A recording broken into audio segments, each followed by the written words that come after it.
So we're going to talk about Mason City tonight. So I've got a couple maps here that get you oriented. This is north central Iowa.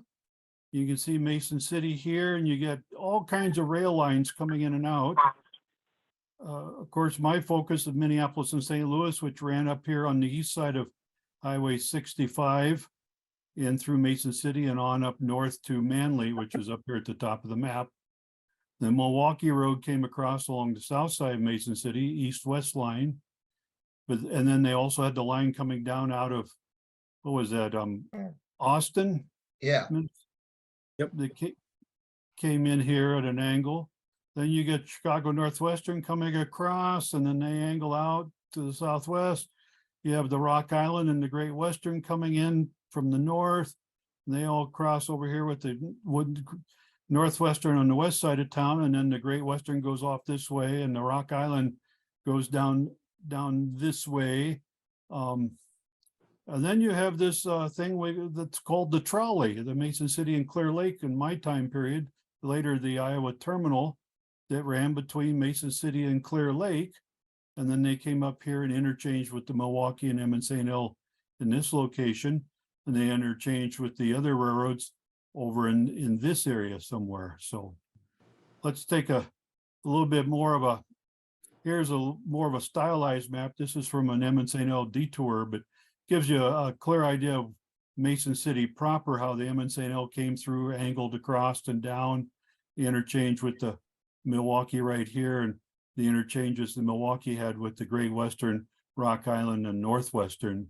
So, and then this stylized map over here is one that Clark put together a number of years ago, showing the Emmons St. L track and the locations and what they were called, with the depot area, middle yard here, and of course, the Decker meatpacking plant, the joint yard up here for the sugar beet plant and the cement plants, and then the interchanges with the Milwaukee and the trolley. So anything to add there, Clark? no, Okay. This is a map I have. This is an early map of Minneapolis and St. Louis through Mason City. This is from 1916, the Decker meatpacking plant, and you can see how it comes down. Yeah, and then angles across the depot, and some industries and the engine service areas were right in here. The roundhouse there, and depot was down here, and then it curves down. Middle yard was right in here. This is the interchange with the Milwaukee. And then there was another yard down here called the Albert Lee tracks. And here's the trolley coming into interchange. The scale house was down here. Here's that Austin line from the Milwaukee. And this was called Mason City Junction down here. There was a small depot that sat down here as well. So here is, this is a map of the joint yard for the cement plants, where the Emmons St. L came in from the east end and Great Western came in from the west end.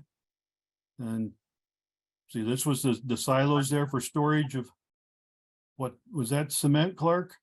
yep, Yeah, this is Lehigh Portland cement, and they had a yard scale. And so, and if I understand correctly, the Emmons St. L shoved in cars here, and then the Great Western and whoever else would take them out and work the cement plants. Is that correct? no, the Emmons St. L would work both cement plants, the Great Western. They kind of, sometimes the Great Western, the Rock Island would switch off. They all bring stuff up from the Milwaukee. This trackage here mostly is all still there and still active. Okay. Well, and then here is a photo. This is a map of the one of the cement plants, Lehigh. That's Lehigh. Yeah. So, and you can see the Great Western. This is that curve going down into the yard that we just showed you was east of there, and then north of here was the sugar plant, and then there was another cement plant south of there. So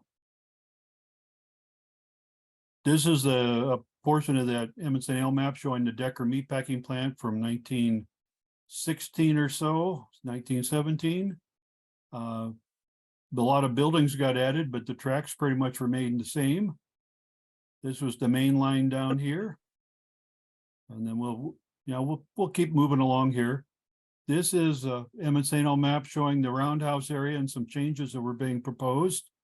You can see a 66-foot turntable, five stall roundhouse, and then they built an engine house here out of cinder blocks.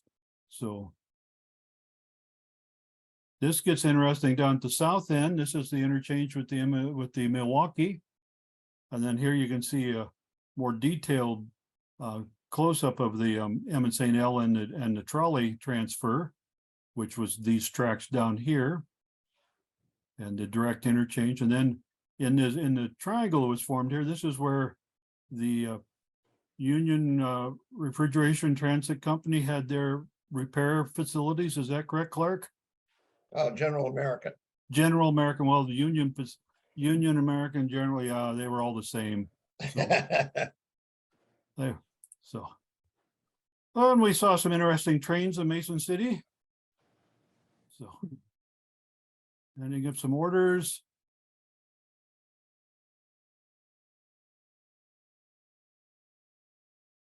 There's an early Mason City and Clear Lake unit. Here's a little bit later one. Notice the stock cars and refrigerator cars, so they're handling traffic that would be going to or from going to Deckers, probably with the stock cars in the front end. Here they are over at Clear Lake, picking up bathers or dropping them off. And they are moving some refrigerator cars.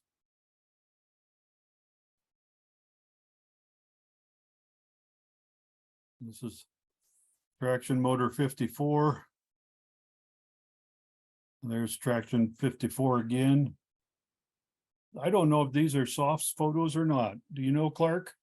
No, I have no idea. Yeah. Doesn't matter. That's There's- soft. I know his photos. That's one. Yep. Yep. It used to be all the rail fans would eat at McDonald's and watch the trolley go by, but that McDonald's is now gone, isn't it?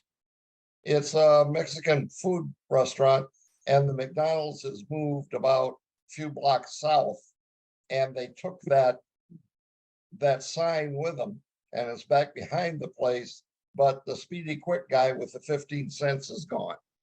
But the arches and the rest of the sign, when I was a kid, we were always say if we ever inherited a lot of money, we'd buy enough hamburgers to make McDonald's change their sign.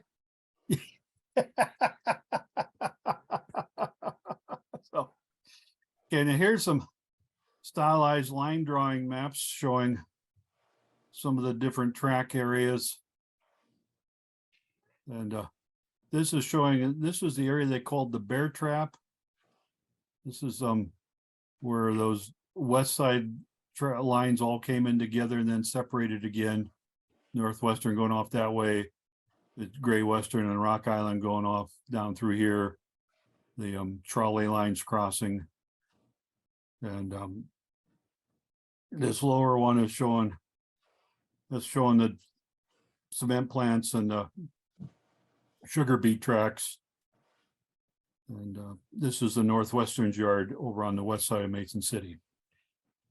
So you can see there was a lot of railroads in this town with a lot of activity, and there was a lot of industry. So kind of one of those things that we often overlook. So this is the tower.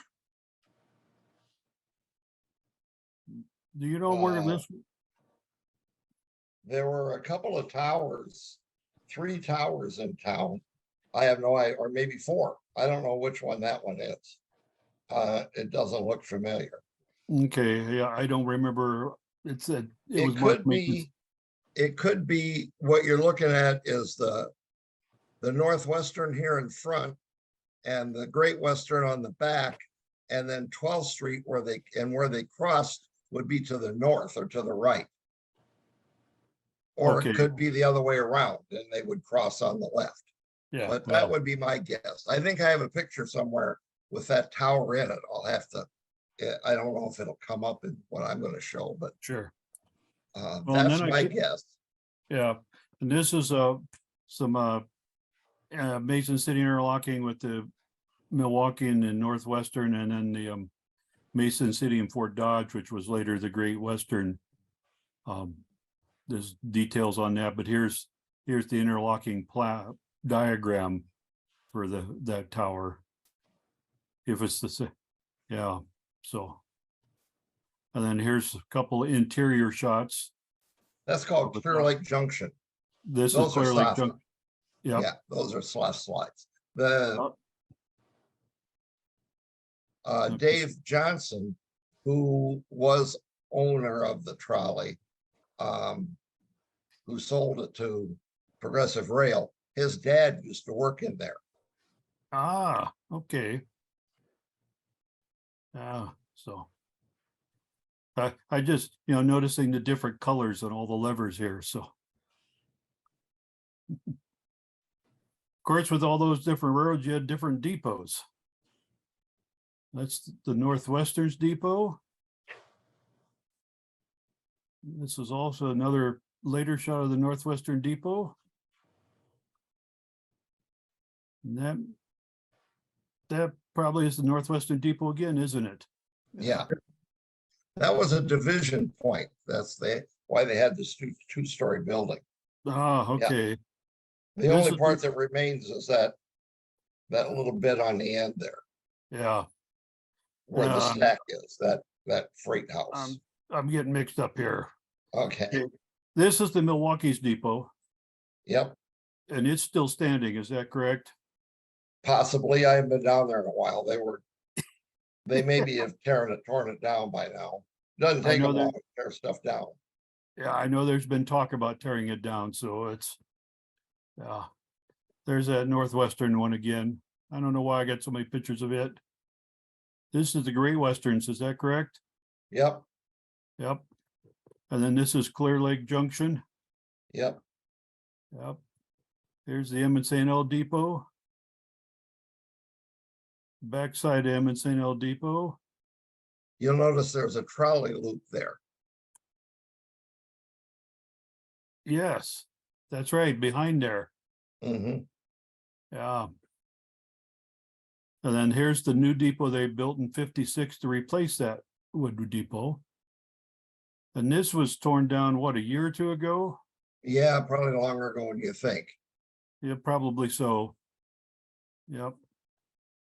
And this is what the M and St. L did between the two depots. They parked the car there. So. This is a shot 1961 looking north from that depot area. You can see the turntable, pit, and the two-stall engine house, and a train coming into town. Here's a shot looking south. The coaling tower, is this the turntable pit right over here? Yeah. Yep, and then we get the depot off in the distance and the farmer's elevator, etc. Here's another shot from about same location showing the roundhouse and the water tank. That's a Bill Armstrong photo. The last one was too. Yep. And there's the engine house in 4 days. That's still standing, isn't it? I couldn't tell you. Yeah. Interesting. It's buried in trees if it's still there. Yeah. The interesting story is that the floor, when it was built, was a dirt floor. There's a concrete batch plant right behind there. And every time they came back with a little concrete in their truck, they'd back it into the north end of the engine house and empty it out. And the local railroaders would slowly finish the floor. They did it patch by patch. So, okay, here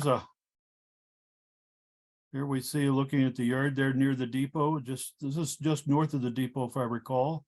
Yes, that'd be looking north from the depot. Yep, Midland Wholesale there, and then you can see a truck back there. Was a ramp over here for unloading flat cars and things. So, and this is that elevator and the farmer's elevator, Perina Chow's structure.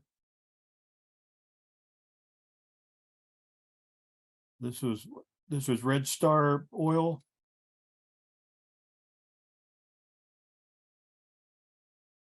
And then here's those elevators, and this was a restaurant for a while, was an installation company for a while, was all kinds of different things in this building. So, It was originally White Rose gasoline, and where those save silos were, there were some fuel tanks. oh, yes, okay. Wow, And right now that building is gone, and I think all the silos are there, but there was a storm and one of them has lost its roof. aha, okay. And this is the south end of the depot area. This is what, bridge over Lime Creek? Willow Creek. Willow Creek, yeah, okay. And I know there's a great photo from Slough of this bridge with the Emmett Hill engine on it, but Yeah, this is his photo too. okay, good. And about where the photographer is standing is where this building was located, which at one time was Mason City Hide and Fur, and later was Hoxie Fruit. It's been several different companies. It's still there. Yeah, the building is still there. Okay. Yeah, here's a later version of it. So. And then here was another building in Mason City, the International Harvester Company's warehouse. I just selected random photos, so we're just kind of going through. Here's an aerial photo. You can see there's a lot of different things. Here's a freight house. I think is this the Northwestern's freight house? No, that's the Milwaukee's. The Yeah. Northwestern's freight house is across the street from Western Grocer. Yes. And the Rock Island one is up in the upper right-hand corner. You can see their emblem on the end of the white light colored building. Okay. Yeah, there's the Rock Islands there. Matter of fact, I think the Northwestern one, looking at it, is directly behind the thrashing machine company with smoke covering part of it. Yep, right in here. Yeah. So, and this is the Western Grocer Building, Jack Sprat Foods. So. Now, the reason that corner of the building is like that is the trolley used to bring coal hoppers down to the power plant, and their curves were so sharp that the cars would overhang. So when they built this building, it was built this way for clearance for hopper cars. Yeah, and you can see that building right here. You can see how that angled. Yeah, so. Yep. Too quick with the button here, so. Well, now let's see. Now we got some more aerial photos. The newspaper in Mason City did a great job of doing aerial photo stuff from time to time. This is one of the cement plants. Yeah, you're looking at Decker straight in upper middle. Yeah. And this would be Northwestern States, and the rail line you see going under the Great Western Yard would be to limestone quarry. Yep, you can see a couple of steam shovels that work in here. And at one time they had a shay that they used in some of these quarries for moving the rock into the cement Yeah, I plant. may have a photo of that to show. Yeah, so. Well, I have photos, but I don't know if they're going to show tonight. Yeah, yeah. So now this is another photo of a cement plant. Same plant. Same plant, Northwestern States, yeah. Yeah. Yep, so. And then at the south end of town, south of the Bear Trap area, was Brick and Tile Works. There were several of those companies, is that correct? Yeah, I think there were 7 different. They were all under the same name, Mason City Brick and Tile, but there were 7 plants all by separate. Mm-hmm. You can see all the tile lined up there, drain tile. Yep, and all the kilns and the stacks and yeah. So. Let's see, that's an aerial photo showing what the cement plants. Yeah, that's Lehigh, and that's that that little circle there in the middle, they're building those silos that you showed pictures of earlier. And the only thing that's there now is the joint yard right just to the right of the street there. And Yep. you can see some hopper cars lined up on it. And Yeah. that's how there's a track that goes from that yard across into northwestern states and goes across Calumet Creek. That's how the Emmett St. L would get in there and after they widen the highway. Okay. So we got Northwestern States here on the left side of the photo, Yep, and this is Lehigh, Portland right up here. yeah, straight ahead. And then out of the photo over here would be the American Crystal Sugar Plant. Yeah, to the right. Yep. So, and there's the American Sugar Crystal Plant. Mhm. And these are all piles of sugar beets waiting to be processed. Most people don't realize that northern Iowa at one time raised a lot of sugar beets. And the sugar beets got forced out once soybeans became a cash crop. So, and here's a map of the sugar beet plant with the tracks coming in. And this was all served by the Great Western, Chicago Great Western, correct? Yep, yes. Yep. Okay. And notice it says sugar warehouse up there. Well, here's a photo of the inside of the sugar warehouse. That's all beet meal. Yep. I remember when I was a kid and in grade school, we went out there on Boy Scouts for a tour, or maybe from school from a tour. I remember going in that building and seeing those bags stacked to the ceiling. That was impressive. It's nice that you got a picture of it. Well, it says beet pulp right there on the bags. Yeah. Yeah. No, it's an impressive photo. Just, yeah. So, and here's another aerial photo showing, okay, there's the towers that were built. These were built in the 50s with that yard, and here's cement plant and cement plant. Now we're looking southeast, and the Decker plant is back down in here somewhere. So, yeah. Here is this is Mason City Junction again. You can see the, and then here is the Decker meatpacking plant. This is photos from 1934. So, of course, the Decker meat, they had their own refrigerator cars at one time. Here's another photo of the meatpacking plant in the late 40s, early 50s, showing the office building and the slaughterhouse building. And then this is, I believe, the cooling beef cooler out here. And then you can see the walkway coming over from the hog warehouse into the slaughterhouse. So, and here's a photo, an early photo of some workers at the Decker plant. You can see Jacob Decker and Sons printed on the wooden box here. Pork loins they're loading up, it looks like today. So here's a shot from the entrance into the meatpacking plant. This is from the Behringer collection down in St. Louis, but here's the hog hotel and the hog sheds here. This is the pre-cooling shed that Armour built after they bought the plant, where they would pre-cool the refrigerator cars before they were shoved in to be loaded back in here. And so you can see there are quite a few tracks coming into this plant. So, and this is the famous bridge that leads into it. And what's interesting about this bridge is we get main line and siding. We've got a turnout on here, and we got a switchback, and we get a crossing, all being built on top of a bridge. And you know, it used to be when you're a modeler, you're told you just don't do stuff like that. Here's an example of the railroad doing it. So, and Clark, I think, at one time built a model of that. Yeah, originally this was a crossing at grade, and then they built the underpass and they just left the tracks the way they were. Mm-hmm. Yeah, and it took them 10 years because they planned to do this, and then World War II hit, and they had to delay it for about 8 years, but it got done. So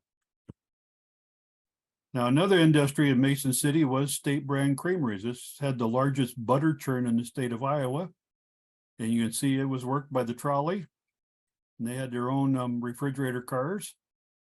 And Branch Line at one point did this car. So it was a Northwestern lease car with a very colorful logo on it. So. And then Mason City and Clear Lake also had some cars they leased from Northwestern. This was for S. Kennedy Jr. Vegetables, it looks like, Red Globe Farms. And of course, back to the sugar beet plant. There's another shot of it. There's a cement hopper getting loaded with cement at one of the cement plants. So, and I know this lettering here was a one-time offered by Wabash Decals, Mark Vaughn. I don't know if those are those Gary Rowe now doing those, Clark? I don't think so. This particular set was offered by Harold King, and Vaughn did serving the grain industry. Oh, that's right. Yeah, For the 3-bay hoppers. that's right. I forgot. Yeah, I got them mixed up. So, but yeah, this anyway, it shows you how they loaded the cement hoppers there. So now another distinction in Mason City is the surviving Emmons St. L steam locomotives on display in the park. This is an earlier photo before it was fully restored in a nice looking condition with a roof put over it. But you can go out there to East Side Park and take a look at an authentic Emmons St. L steam engine. So let's see what else I got here. Sugar beet piles. We got the beet loader here making the piles, and we got a farmer's brought in his truck and dumped them. And then here is, I actually have 3 shots. This is the west shot, then a middle one and east one. I'm just going to show you the one of all the gons and hoppers coming in with sugar beets for in the fall campaign. This is, and this plant ran what, clear up into the late 70s, 1980. They're still use it as a warehouse. Yeah. Part of it's been torn down, but part of it's still there. Mm-hmm. So, and here's the shot of, there's those silos and that joint yard. There's the Rock Island going across overhead, and this looks like a Northwestern engine bringing covered hoppers into the cement plants. So is that a soft photo? Yeah, usually what happened, and this would probably be by the light in the evening, and the Rock Island train would tie up in Manly, and they would come down in the morning, do their switching, and go back at night. So what this guy is an X7 St. L engine, what they're probably doing is collecting all of the carloads from Lehigh, putting them with the carloads from Northwestern, then they'll run a special train up to the Twin Cities every evening. Okay. This is back when the railroads cared about customers. Yeah. So, well, here's another shot of the brick and tile operations. They made a lot of clay tile and of course drainage tile up there.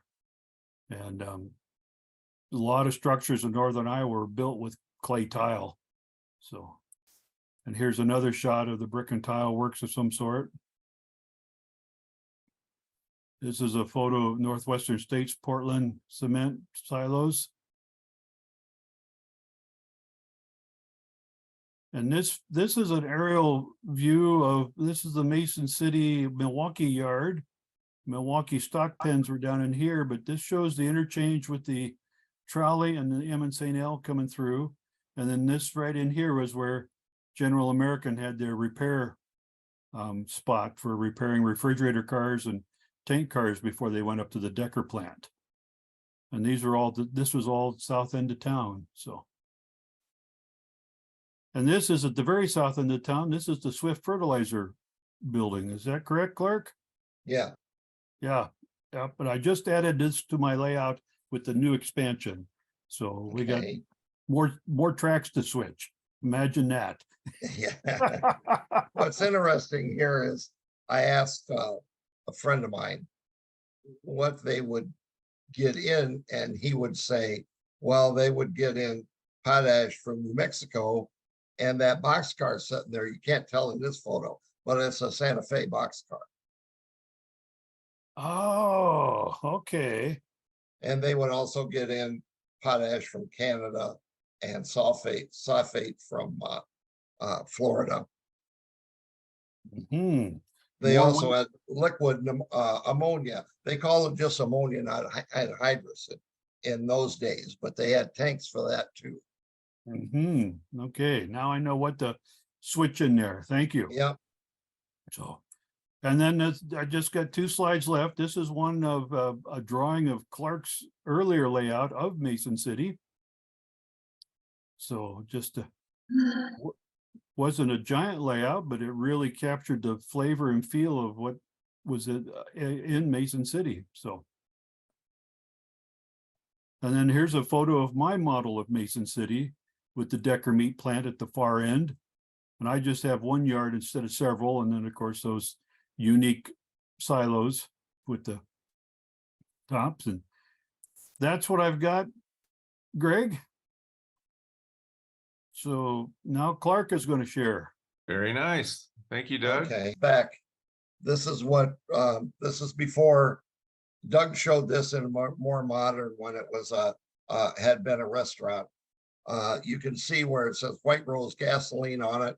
And then it's John Mansfield insulation at this time. Now, let me see. Can you see the next one? Yep. Yes. Okay, what that is a kind of a zoom in on the Looks like an the oil standpipes unloading. for Red Star oil. Yeah. Okay. Now this one you can see the newer depot here, Red Star oil over here, and this is that standpipe. There was a track. Well, there's actually now, when they put this depot in, there's 2 tracks behind there, but one of them is for Red Star. So I think we're good now. You're seeing these pictures? Yeah. Yes. Okay. All right. This one is what the hell is this? Oh, okay. This is what we're looking at here is this is the north, this is the Great Western Rock Island. This is the Northwestern. This is the Milwaukee, and this is one of the brick and tile buildings, plants. This is there remains of this thing still here. Because this is a cemetery, and they put a road in, a 4-lane road that comes through here nowadays. Anyway, on to the next. Okay, this is a tire for Northwestern States. They built a new assembly line in the middle 60s, and this would be a tire for the kiln, and it's on a special Alice Chalmers car. Wow. And they obviously had 2 cars because here's another tire coming in. Wow. And then this is an aerial shot of downtown. This earlier we looked at this is the Rock Island Freight House down here. Decker's is up here. And this is the downtown area. The Emmonsano, where that depot and everything is right here. Where their depot and engine house is. Engine house is back here. We'll go on to the next. By this now around at Allied Mills. This would be on the south side of Allied Mills, their truckload out. And this is still a further away view. You can, this tower is so tall, you can see this thing from 6 to 8 miles away. Mhm. This is their first load out of there. March 19th of 1954, going to Minnesota. Here's bags of feed inside.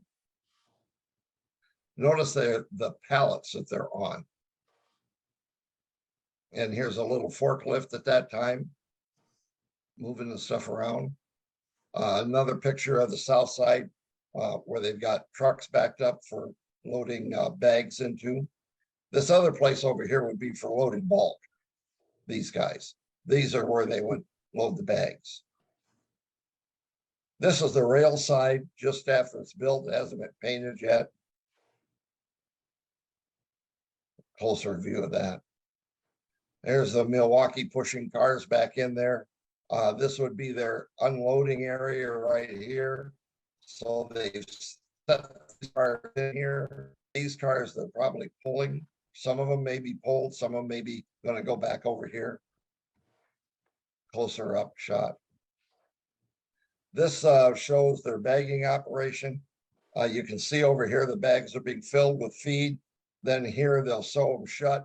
Then right here, they'll drop off this conveyor and go downstairs and eventually get loading into the back of a truck or a rail car. But here they are coming off the chute coming down from where they were stacked. And then these odd looking pallets, they were stacking them on there. This is how they unloaded box cars. This is a New Haven car, by the way, an orange one, as you can tell. This was an electric end loader. And then we're right in front of the front wheels and behind the bucket is a hopper with a grates over the top. And they would go in and slide pull the grain out or whatever they were getting in, and it would fall down in the hopper and get transported to the plant. This is a ready mix facility, and we lived within a stone's throw of this place when I was a kid. This is it from the other end when it was first being built. The truck off the now coming in here. These are down by the Milwaukee yard. You can see the Milwaukee yard over here, Milwaukee Caboose. These were early batch operations for concrete. You can see the early concrete trucks here. Well, that's that one again. This is a later view. I'm going to see if I can zoom in on this because this is kind of cool. Yeah, I can. Oops, I didn't do far. We're gone. I hit the wrong button. Back we go. Okay, it's right up there with the share. Well, what I'm going to get at is over here. You can see this. There's a silo right here where they would put the cement in, and there's a screw underneath the tracks here.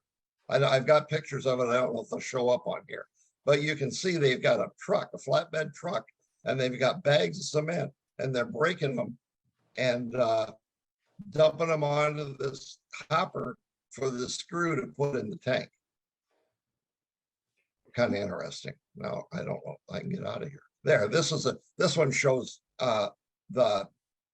what's underneath the track for the two gates on the cement hoppers. And there's a boot there. You can see where they can pull up over the gate so you don't get cement pouring all over hell.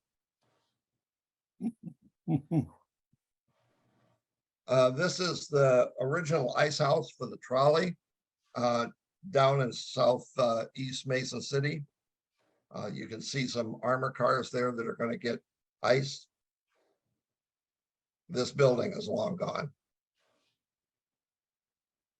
This is a load that had a little rough handling. There's some freight cars in here that evidently were photos that were taken by Sanford Locke, and there must have been some damage done to these cars, so he would take pictures for insurance purposes. But this is a great M53. This is not in Mason City, but it's a neat picture. This is not here either. Back to Mason City. Here's the Great Western and the Rocka. This would be the transfer at Clear Lake Junction, and they're coming up and going this way. Northwestern's coming from over there. I'm not sure where. Milwaukee would be coming across right here. And these would be some of those brickyard plants. Looking the other way at basically the same thing. Here's some of the brickyards over here. Same photo again, or one just about like it. This would be during World War II. This would have been a metal drive. So you can see they've got all kinds of trash in the car yet. These guys are they've gone out and they've collected everything they can and are throwing it in this gondola. And this is right down in the Milwaukee by their freight house. And one thing that people who model, this would be in the 40s, but even into the 50s, if you look at these houses back here, look at this stuff. It's not neat. The last Yeah. thing you need is a neat model railroad. That you can't make it filthy enough. Here's an early guy pouring a street. Oh, this is up at Northfield, but it's a photo of a Great Western bulkhead flat with wallboard on it from Fort Dodge. These are photos. This would be this is Chicago Great Western as probably part of their wreck train, my guess. And this would be that wreck train in use. I believe this is the bridge over Willow Creek, but I don't think so. I don't think it might not be in Mason City. What we're looking at here, I gotta get my bearings, is my house is up here somewhere. But this is the Great Western Rock Island Depot. This is a lumber yard still there. And if there was that tower, it would be up here out of sight. But this is the Great Western's coaling tower. The Northwestern's running along here and they will cross right up out of the picture. I don't know if here's another picture. This one is, I could blow this one up, but do I want to do that? But this shows, here's the Northwestern Depot, their line coming up and crossing and going to their yard up here. This is the Great Western Rock Island Depot, and their line comes up and crosses and goes that way. Then the Great Western and the Rock Island come off and come back down this way. This is the Great Western Freight House. They stopped here, but you can see the Rock Island keeps going. They go down quite a bit further yet. And then up here, the Northwestern comes off and runs up this way, crossing this line up to the cement plants. So it's a neat area. Great Western cross bucks. This is the same one. We've looked at these. This would be a new switcher just coming to town, and everybody's got to be congratulating each other. These are some Alcos. They used to run up from Belle Plaine on the Northwestern, and they would always use Alcos. And these are some Alcos that didn't make it. Ooh, oh, Can't remember. This is somewhere southeast of here. And the Northwestern. doodle books. Yeah, second one. That would be their passenger service through here. One of their box cars. This would be, yeah, 67. Because this car would be in that more maroon color with yellow stenciling. And this is a beauty here. I'm waiting for some resin company to make this. That's a nice car. And then here's a bunch of their cement hoppers. What's interesting here is they have this emblem is white and black, which is kind of unusual. You can see it better at this photo.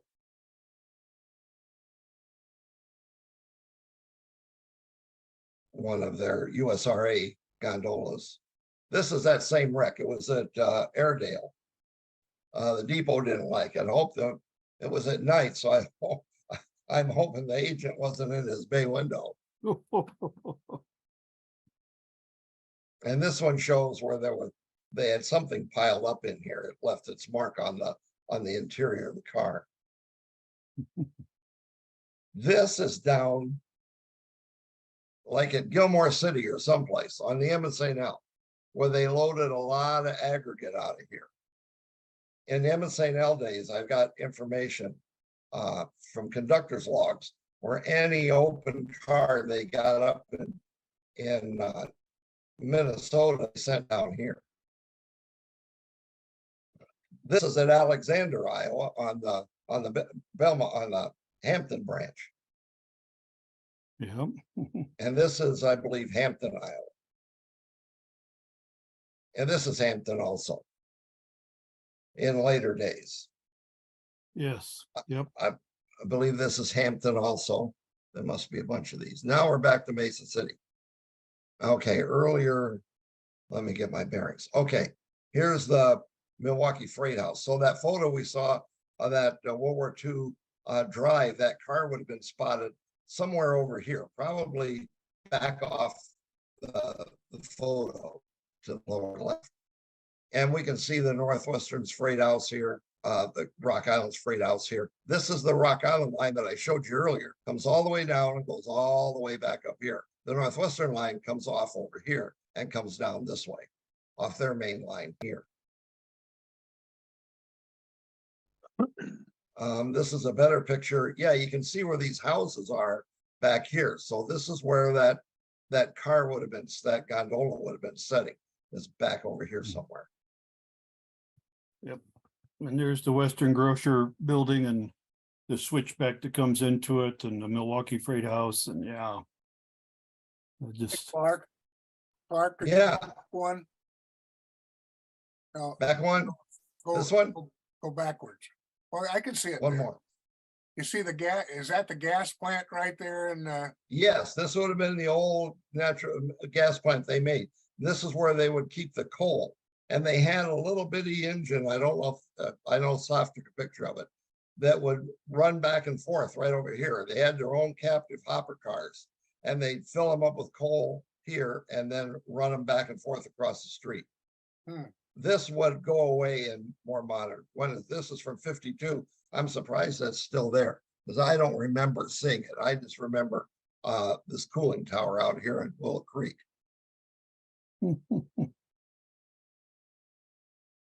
Of course, this was further south than where we lived at the time. Another photo, yeah, because where I lived when that other railroad was back over here somewhere, probably right back here. This I thought was a neat picture, because one thing you don't get with ready to run turnouts is this flow, this track flow that you see here.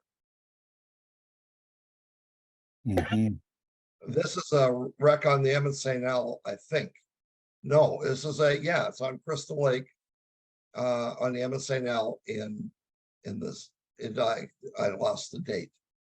But anyway, it's on the line going from Albert Lee to Fort Dodge. And that's a nice car. Oh, that is nice. Another picture of it. And that's too small to look at. Well, we're back to Deckers again. We just looked at a bunch of these, so we'll skip over them. This is looking at it from the other side. This is right down in the plant. These are the two tracks that they would went into the plant for loadout. This is down in the south end of the middle yard. This engine had hit a vehicle. This is somewhere else. It's not me. Oh, it's at Guilford, Iowa, wherever the hell that's at. 1950. South of Eldora. Okay. And then this is a publicity shot taken, I think this woman's name is Marjorie. I can't remember the name of the horse right now, but you can see she wasn't going to ride the horse in those shoes. Roger, yes, Roger the horse, Marjorie the girl, and maybe Vaughn Ward is one of these guys. I'm not sure. But that's the time freight heading south. This is a photo of them. The Milwaukee laid some trackage into the East Park, and that's how they got what they're doing here now is their temporary track, and they're pushing that car back in there, that engine back in. And you can see they've got a couple of cars here as idlers, so they don't have to worry about the weight of the switch engine. This is downtown on the Milwaukee. This is a lot of neat stuff down here. They had a lot of trackage that ran back and forth to the west of their engine of their freight house. Got more stuff on that somewhere. Some St. engine over in the northwestern yard after the merger. Another picture of it. This is the old fairgrounds. When I first came to town and was in the Boy Scouts, I remember one time coming down here and being a usher into the grandstands for a stock car race. But I'm short, and back here you can see all the brickyards. And the trolley comes across the way. There's a tower right there, but it's not the one that Doug had a picture of. That's where the Northwestern and the trolley cross. And trolley comes down this way. This is Jackson School, which was torn down to put the McDonald's there. And Oh, you can see where the trolley used to turn and go uptown when they were still running trolley cars. But that was torn up in 36, and this is from 39. So maybe these fairgrounds, they look like they're pretty new. And then another picture of feed mill downtown. Here's another picture of it. This stuff's all still there. This has been torn down and replaced with a newer elevator, but this building is still there. These are. This would be earlier. You can see this car was hit by the train before they clad the building. There's no silos behind it yet. and off in the distance to the left is the St. Gantry. Yeah, that's the crane that was down there. Yeah. Yeah, that would have been down by 4th Street. Mm-hmm. They had the same one in Marshalltown. That one in Albia, that was their standard design, so. Yeah, Okay, this is some kind of a feed operation or elevator down in Fort Dodge, brand new in 60. So it's probably has to do with fertilizer too. This is that same plant being built. This is a car. You can see it's been damaged right here. Okay, this is the south end of that middle yard. This house is still there, but it kind of shows the foundry that's set here. I've blown this up so I could build some of these buildings, but I'm not going to attempt that again. This is in St. Paul. They had a clearance problem.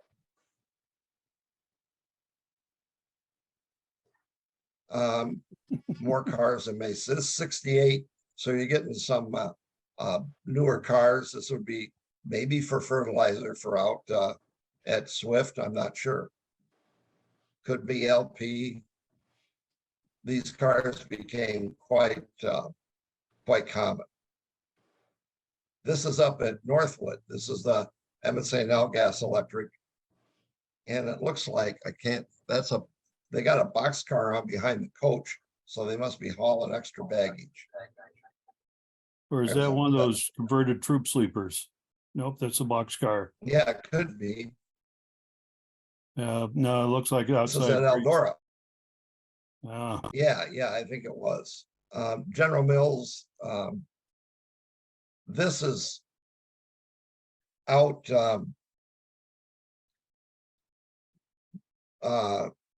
west of the creamery that Doug showed. I do believe that's where this is at. More cars, freight cars. I always keep every freight car. This is down at I'm not sure where this is at, Hampton, but I had to have it because the oh, wow, yeah. that's really cool for a coal shed. Those are still standing in Hampton. Yeah, I bet they're not painted like that. No, they're not painted like that. They're just plain Yeah. gray, but. Yeah, this is that ramp that Doug showed earlier, where they had the end loader and the truck backed up to it. Mm-hmm. There's the whole thing. Yep. And now we're at different home insulation company. Another box car. This is a coal shed. I'm not sure where. This is at Allied Mills. Some of this building is still here. This was quite a big place up to just to the west of the northwestern yard. But you can see here, this is a fertilizer dealer. This would be the building here. There's the northwestern yard, cement plant up here. Mhm. Decker's over here. All right, this is the Lehigh again, and they were kind of interested. They had a Y in that plant here, so you could get at it from either way. This was the yard that was the joint Emmett St. L Great Western yard, and then back past this cooling pond, there was another yard that was the Northwesterns where they stored cars. And this is the Great Western Rock Island north-south line. Nowadays, it's called the spine line. CUP runs it. Another picture of Lehigh from the other direction. This one here, yeah, they've got a new kiln in over here, I believe, that wasn't in before. This is a later photo, 60. Okay. This is Lehigh in 88. We've gone to color now. But you can see that yard down here, joint yard, and then the Lehigh's yard. They had a switch engine. They could put cars in and out of there. Okay, this is a bagging machine over at Lehigh. And this is back when they were using cloth bags. This is 1940. And they were still using cloth sacks. So what would happen is the guy, you can see there's a shoe right here that comes out and there's these two wheels. So he'd shove this on and he'd hit a button up here and this would clamp down and cement would pour out of the end of this tube. And the bag would fill and set in the saddle. And this was adjusted for a certain weight. When it got to a certain weight, these clamps would come undone. This would tip over and the bag would fall on a conveyor and be hauled away. I'm extremely familiar with these. This is a car over at Lehigh in paper bag days, loaded box car. Then another picture showing the pallet machine would put all those bags on. This is inside Lehigh. This is kind of interesting. It's like earlier we saw that Emmett St. L being loaded in northwestern states. We can see here, you got this is their pack house or their storage silos or flat storage. And you can see there's a tube coming down in the car and this guy's paying careful attention. Then over here is where they would unload their coal. And up here, they would have a car shaker that they would let down on top of the car. And it had a motor with a shaft that had an eccentric on it. So it just rattled like crazy and shake any cement that was in the car out or any coal or there you can see the things down on top of the car in this picture. There's the motor there. This is inside those storages where I was saying that they got to push all of this cement over to spouts that'll let it put it into screws that eventually will get it to where they can put it in something to take it away. Fine job to have on a nice summer day. This would be, this is kilns in Lehigh back in the old days when they were all closed. You go down south, all their kilns are outside. There's a reason for that. It's hotter than hell in these places. This would be another shot at the bracing over at Lehigh. At the other, where I worked, the other cement plant, we had these big, I'll call them for lack of better terms, balloons, really heavy. They had a name, I can't think of it right now. Kind of a big heavy bag they fill up with air. And A rubber bladder?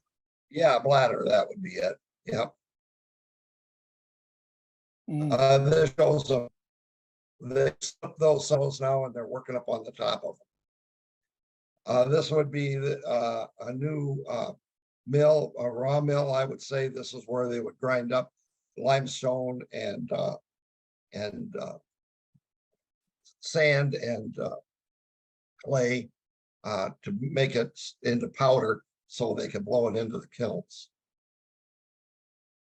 This would be a couple of mills over at Lehigh. I'm thinking these might be, they're either going in or coming out. They did some renovating in the 50s or 60s. This would be that storage that we saw that guy on the Caterpillar inside. And then this is where they load out. And this is a Great Western car. They're going to load out here. When they palletized the bag cement that we saw in those cars, this is the building that they did that in. This goes back a few years. This is Lehigh's quarry back in the day. You can see a little bitty steam engine here, a little tank engine. Then these cars were brought over, and there was a tram system. You can see they were actually not a tram, what do they call it, cog railroad. And they Incline. will crank Yeah. these things up to the top and then dump them. This would be their little diesel jobs. Now we're over to the Northwestern States, the other place, and this is they're building their rail silos. This was done in '66. These are air slides. This is a lot of the cement was moved in these guys here. They had this part up here was open, and then this part, there was a canvas in here, and then this little trough underneath, they blow air in and then make that canvas wiggle like you were shaking a flag, and then that would move the cement along. Here we're laying down that track to put that engine in at East Park. We got some, at least we're not going in alphabetical order. Okay, this is that engine in service. Don't know when or where, maybe Fort Dodge. This is one of their Mikados coming into Mason City. Another one of their consolidations, a different one. Let me see that one. This is the Emmett St. L. Up here is Andrews Cement, the concrete we looked at earlier. Their engine house is here. Depot down here. We pretty much covered that. Here's Decker's here. That depot area is right here. Willow Creek, they cross here. So you can see the reason there's an offset in the railroad is because of the Winnebago River. If the river had been way over here someplace, this line would have went straight. We're way south looking north. Down here, this is the interchange with the trolley and the Emmett St. L. Here's the interchange with the Milwaukee. And then this is where those rip tracks would have been. Line going to Albert Lee or up to Austin goes up this way. Another shot of downtown Emmett St. L. Another one. Back to Hampton again. Another one of those. Okay, this would have been the last train, the last passenger train out of Mason City, southbound.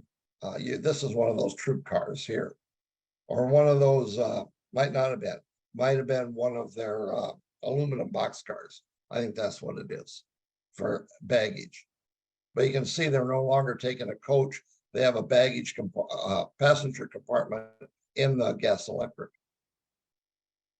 The middle yard that we talked about is here. That foundry that I showed you earlier is right there. Again, we're looking south.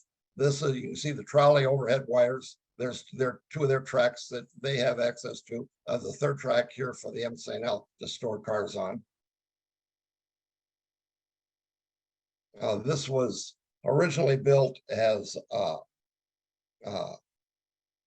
crap, out of the cities. One of the flour companies or Pillsbury built this, and then it was bought when we moved to Mesa City.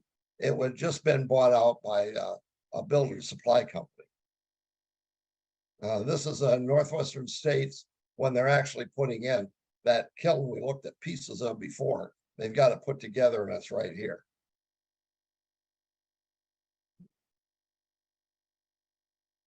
and foundry that we talked about a little bit. Okay, back over here again. Here's the Great Western Rock Island Depot, the Northwestern Depot. Here's that track, the Rock Island, the Great Western's freight house. That track, the Rock Island would come down and turn and go down here to their freight house. They had all kinds of other stuff here too. And here's the Northwestern track coming off, turning and going down to their, they have some customers down here and their freight house down here. There's that gas plant back here, or the power plant, and the Milwaukee solar freight houses. This would be Lehigh again, I think. I'm not sure. This is the original Emmett St. L coming into Northwestern States. This is Northwestern States powerhouse. They came in over this wood trestle. The road, Highway 65 is down here. They widened the highway in 53 and they tore this trestle out. And that's when they came in from off that other yard over at Lehigh. I know I had that one. This one we looked at with the Kennedy cars. There's the ice house again. Those cars are probably going out to the creamery. Trolley, oh, these are old trolleys. Here's the tower with the trolley across the Northwestern. They have bang boards there too, which is kind of, they stayed for years. They're not there anymore. What's interesting here, so everybody can see the numbers, they cobbled up these number boards, didn't use those. This is a Milwaukee freight. I believe, I can't tell you where this is at. I thought I knew, but I'm not going to say. Another car that was damaged here. Milwaukee. You can buy these cars from really nice cars, but they come with lettering on them. Milwaukee, this is not a USRA car. This is a car that Westerfield makes. Inside a box car. This is the Milwaukee turntable, their engine house, and their station over here. This is looking down on the Milwaukee yard. Here's their turntable engine house. This is their RIP over here. They would store their locomotives right in here. And this is the yard. Emmett St. L is back here.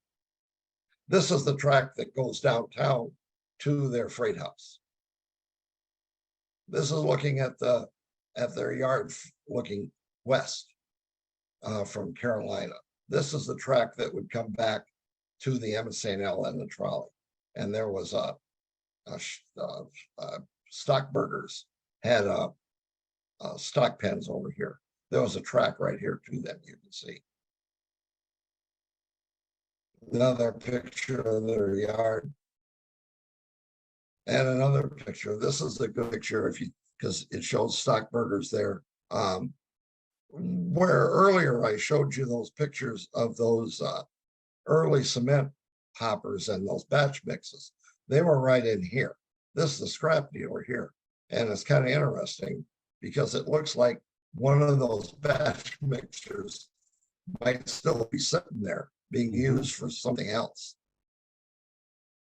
Here's another better picture of that gas plant, Milwaukee Freight House, Rock Island, Northwestern. Whoops, I gotta answer the phone door.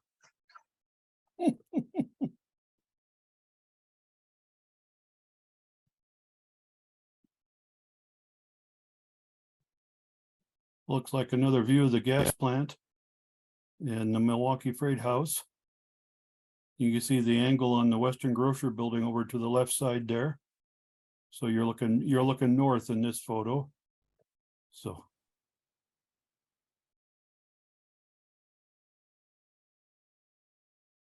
Okay, somebody looking for my wife and she ain't here. She knew they were coming. This is the tracks down at the Milwaukee Freight House. You can see that gas jobby back there. This is an older from 35. So you're getting a lot of older cars here.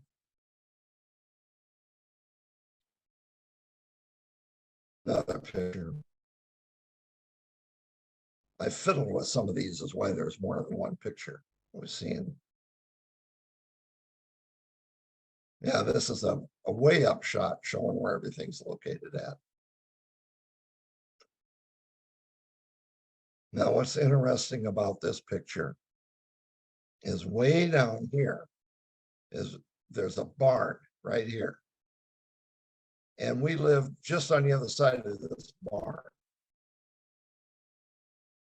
And when I was building my railroad, I had no idea. I remember the barn, but I don't remember what it looked like. And one day I'm looking at this picture and I see it and I zoom in and I already built the barn and didn't look anything like the real one. So I had to make it over again. You also see the platform there for to the left. Yeah, and this is North Iowa Co-op. That's where that this is out behind the bean plant today. You would never know it was there unless you happen to be back there on the railroad to see it or drive back there. Back to the cement plants again. They've got that kiln in and operating 68 year before I came there. Extra coal piles out here where they used to dump this stuff out. There was one light, an incandescent light there. And they were always breaking that. And it was such a pain in the ass to dig out the old socket and put in a new bulb because you had to reach out the window. Never mind, enough war story. Okay, this is Northwestern Distributing down on the Emmett St. L. Just as south of the depot. Here's another. There's a good shot. The Emmett St. L Freight House is right over here. Another picture here, you can see where the elevator is, and some before our government got involved, you can see they've got ladders on top of the car so they can get up on the roof. And then this is what happens to the feed mill when they catch fire. This place burned down at least twice. The third time they never rebuilt it. This is up at Northwood, Iowa, on the Emmett St. L.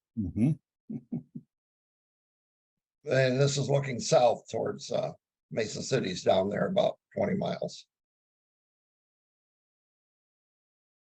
And another shot up there. This is the Rock Island, I think. Yeah, this is a Rock Island.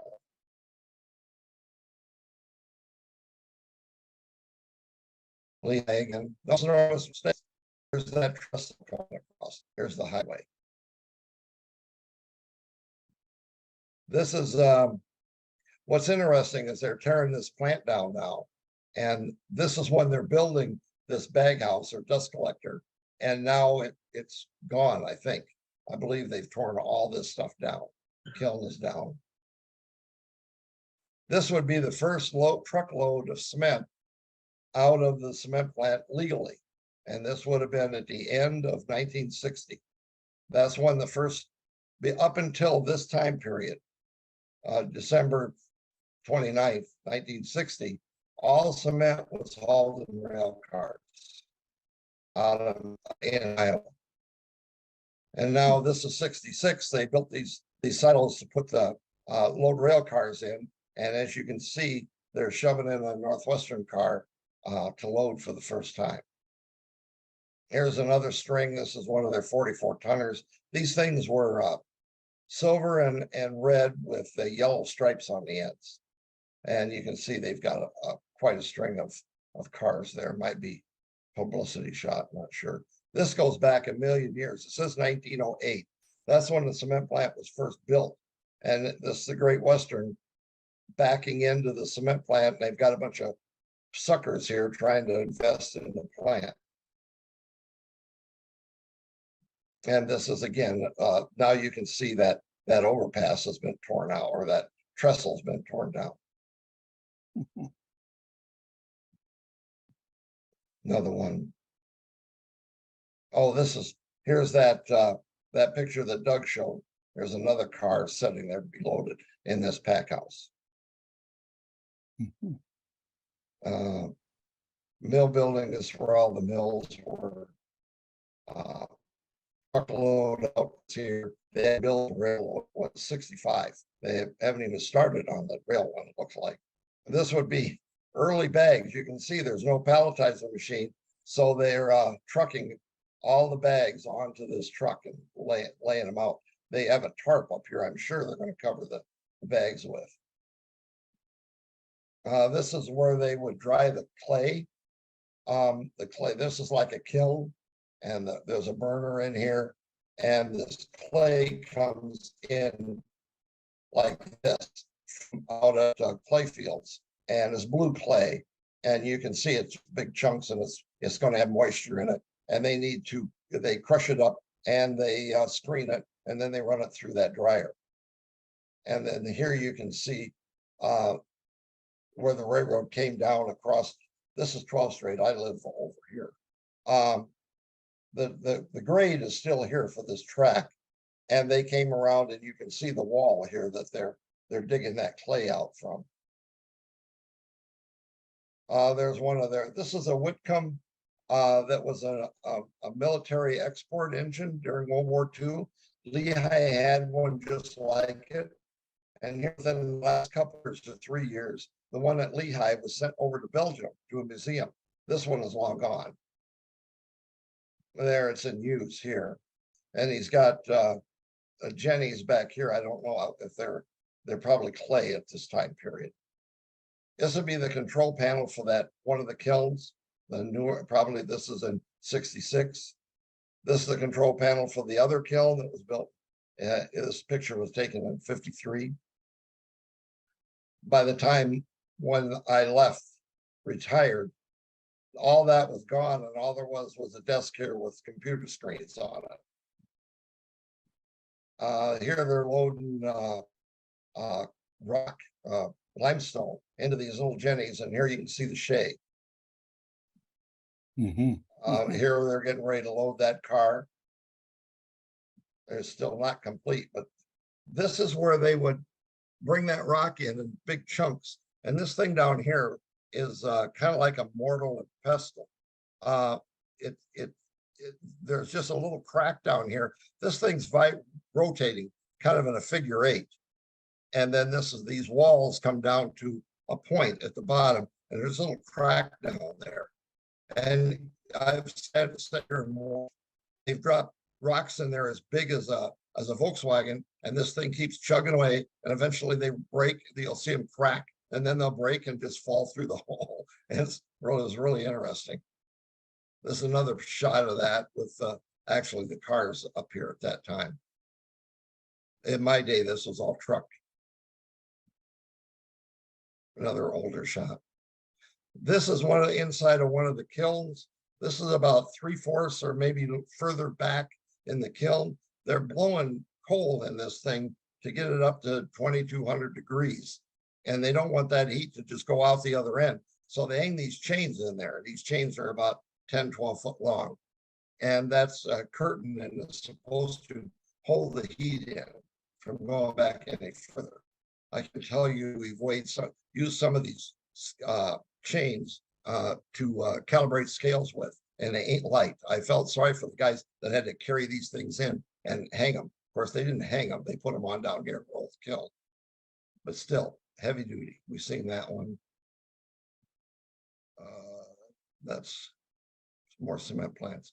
This is that back in the day when that trestle was still in place, car fell off. And I asked back when I was studying all this railroad stuff, I was talking to a retired M&L guy, and I asked him about this, and he says, I know nothing, but there was a switch way back up here, and I think that this car picked the switch and eventually fell off. How they ever picked it up, I don't know. It's a Pennsy car, so they might as well junk it anyway. It's a X31. And this is the machine shop there, and they would put cars back here. You can see box cars, they would load box cars with cement, and there was like a pool. If they called your railroad and said, we've got 8 cars of bags for you today. We need 8 empties. And so you would just take them 8 empties and they would fill them and you would not get back what you sent them. Here they're this is in 53. They're taking, this is much smaller kilns in those days. They're putting a tire on a new kiln and they're doing it all with rail at this time. This is where they used to, you can see that rock crusher is here. Well, this is a new system they were putting in. This is a dust collector. In here, right here is a crusher. This thing would have big hammers in it that would turn around and smash the rocks up from what they will go through a screen up here. And oh, this is another dust collector, excuse me, the screens are down here. And it would crush them up into maybe fist-sized pieces or smaller. And then they would go up and go back down through the screens and then go the other way. Made a lot of noise. These would be old kilns. This is from 55. These are kilns they probably taken out and are replaced with newer ones. This would be the packing, this would be the palletizer building for Northwestern States. They're palletized. This gallon over this galleyway here is conveyor belts bringing bagged cement over and putting it down into there where they can palletize it and then store it. You can see box cars here where they would load the stuff. Here's the palletizer machine. Here's the bags coming down from up above. Been up and down that a few times. And then this is over in the pack house again. We're at 58 paper sacks now. These guys would get really fast. There were some young guys working in night shift years ago and would try and go so fast that they would plug up the palletizer machine so they could take a break, have a beer or two. But what's interesting about this is how many of you remember the Paladin show that was on before Gunsmoke? Oh, yes, have gun will Have travel. Gun Will Travel. Yeah. That'd be from this time period, 58. This would be their quarry system. This would be, this was taken in 65. So this is not next to the cement plant. This is a few miles north of Mason City. Looking at electrical conduit, spout for loading in that rail silos. This is a closer view. This thing here can turn 90 degrees on this I-beam, and then there was a hoist here to let this up and down. And so they put a big piece of foam on here to seal the car when they blew the cement into it. Another picture of those two silos. This is part of the scale system that was underneath there. This is a house scale. There were big, huge beams that ran on top of these guys to the other end of this. This thing was, you couldn't stand up in here. But they could load the car and weigh it at the same time, which is a big improvement. Here you can see the hole back here where they're putting all the stuff. Here's the Shay again, pushing in limestone. Wow. Yeah. There's their pretty engines. They're clean, which is odd. Here's a guy trucking cement from the packing machine into a boxcar before the palletizer. And this is one that Doug showed, but what I always liked about this is you all know what an X29 boxcar is, which would be this one. Well, this one's real similar. This is an M26, which is really similar. But you have cars of basically the same design from 3 different railroads next to each other. The interior of one, New York Central car. This is a piece of the kiln. This is how big the sections would come in. Then they'd weld them all together. This is that when they first built that Pillsbury warehouse, the Emmons St. Alp had to put a track in here. And somebody goofed up, and when they brought the first car in to unload it, the railroad track was too low. So they had to bring in enough cinders to raise the track up 1.5 inches. There's a picture of the building one. Yeah. Another Pennsy cars. You know, if you model anything, you model Pennsy.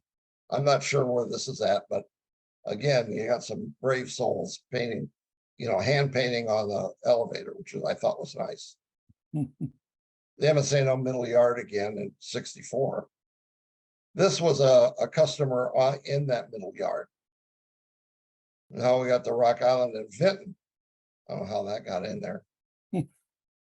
We're at Birchnell. This is on our way up to Mesa City. We're about 5 miles south. This is at Glenville, Minnesota. This is about 20, 30 miles north of Mesa City. And this one didn't go any further than this. This was at Owatonna, Minnesota. This is at Enver Grove, Minnesota, back down to Mesa City again. These pictures are all seen. This is up at Owatonna, a single F unit on a train. This is a Milwaukee or the Rock Island Freight House in Northfield, Minnesota. There's that car I showed you earlier that I had blown up and picked out of this photo of unloading it. Enver Grove again. I don't know why these are in here. This is at Garner, Iowa, which is kind of unusual to see a switch engine on the main line. Rockford, Iowa. Here we're in Mesa City. This building is still here, but this track is gone.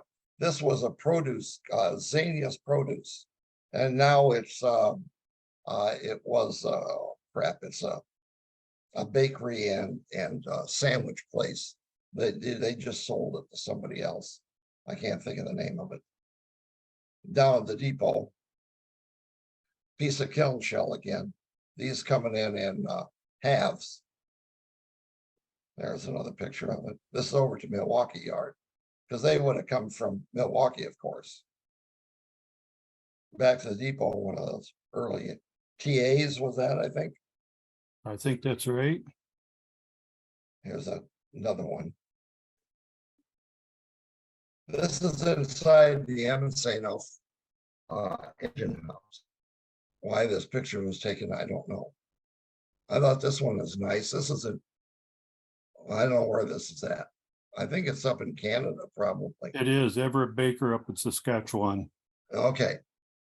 Another car in Mesa. I built one of these. I don't think I have it anymore. This is state brand here. And we talked about those other places. You see the tracks come off the Great Western, come up here. This is where I said you had to go back and things to find it. That's the place. Creamery again. Another picture of the creamery. There's nothing over here at this time. This is 1946. What's interesting is the Great Western could come in from behind. And the guy that was owned the trolley was there one day when the Great Western came in to switch with a steam engine and smoke was going through the building. And he told them, you know, he says, if word got out about all that smoke coming into your butter, that would not be good. I think it would be much better if one of our clean electric engines did your switching from now on. And as you can see, tracks over there. It's another coal shed from somewhere. Here's some more of those. Oh, I stopped last Saturday and measured these the size of those panels. They're 5 foot wide and 8 foot tall within inches. Not sure what this is. Since I have a coal bin. Yep, inside of a coal Yes. bin at a grain Stewart, elevator. Illinois, back up to the bean plant or the sugar beet with no beets. And the Swift plant now there you can see there's some of the tanks over here for the anhydrous. Yeah, okay. Well, not anhydrous, they call it ammonia. And this is when they're building the place, which is kind of interesting. You get to see some of what's inside of it in some of these pictures. There it's finished. But here you can see they've got a kiln in there for drying stuff, several elevators so they can transport stuff around. bags in a box. In 44, we got cloth bags in there for something. This is, they were doing some asphalt work here in town. And this is down on the yard behind the Rock Island Freight House. And these are all cars of asphalt. And this is they put a hose in the top. And then this is the machine that would get the stuff out. You can see they have another hose in the bottom. Now, one way or another, this thing here has got a pump and it's got a burner on it. So they're either pumping in hot stuff or they're doing something to be able to warm this stuff up to get it out. I would like to know what these machines do, because there are several pictures where you see these things. They've got a tank on them and they've got a motor for a pump, a gas motor for a pump. And then they've got a burner on here. This be a boiler. I don't know exactly how they work, but you got to have some kind of heat to get the product out of those cars. And here you can see there's quite a few of them there. Wow.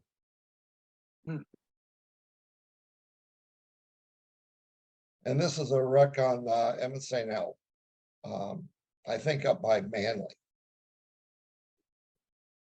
Says at Rockwell. which would be- Okay. oh, Okay, Rockwell. Well, this is earlier, Doug was talking about this bridge up here with all this track work on it. Well, this is in 1939. You can see there's a grade crossing here. But the highway, the street used to come down right through Deckers, down here, make a turn and go over a bridge over here. Well, they built this new bridge in 1939 that's still there and usable. And then they put an underpass up here. So now this is the direct route. This was torn down and this road was closed through the plant. Yeah, this shows another picture of the new bridge there. This is the water treatment plant, and that track that came off and would come back down here for what they needed. Where's that one again? Oh, this would be back to the insulation guy. mhm. And I think that's it. I'm done. No more. All right. Great. Great Wonderful. stuff, guys. Thank you. That was awesome. Yeah. Can I ask one question on the beet plant? Is Saks the only way they went out, or did it go out in other forms? In After later they- days, they would use air slides and put bulk sugar in them. But Bulk this time, in the earlier than that, everything went by boxcar and bags. Okay, So the Did they sugar also, would be, did they do barrels? they could, yeah, before that, sure, I'm sure they did. Mhm. That's why if you look at thanks. cement plants emblems, most of them are round because they were stamped on the top of barrels.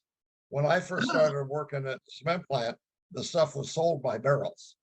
It was like, I can't remember. That's why a bag of cement weighs 94 pounds, because there were 4 bags to a barrel.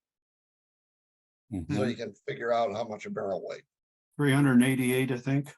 Something, yeah, that sounds Yeah. about right. Mhm, Thanks. mhm. All right, guys. Well, we lost some people along the way. We went for an hour and a half or so. So, but,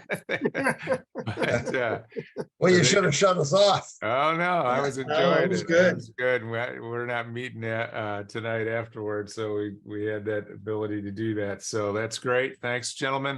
We Oh, yeah. are open next week. We do not have anybody presenting yet, so if anybody's interested, let me know. The week after that, let's see here.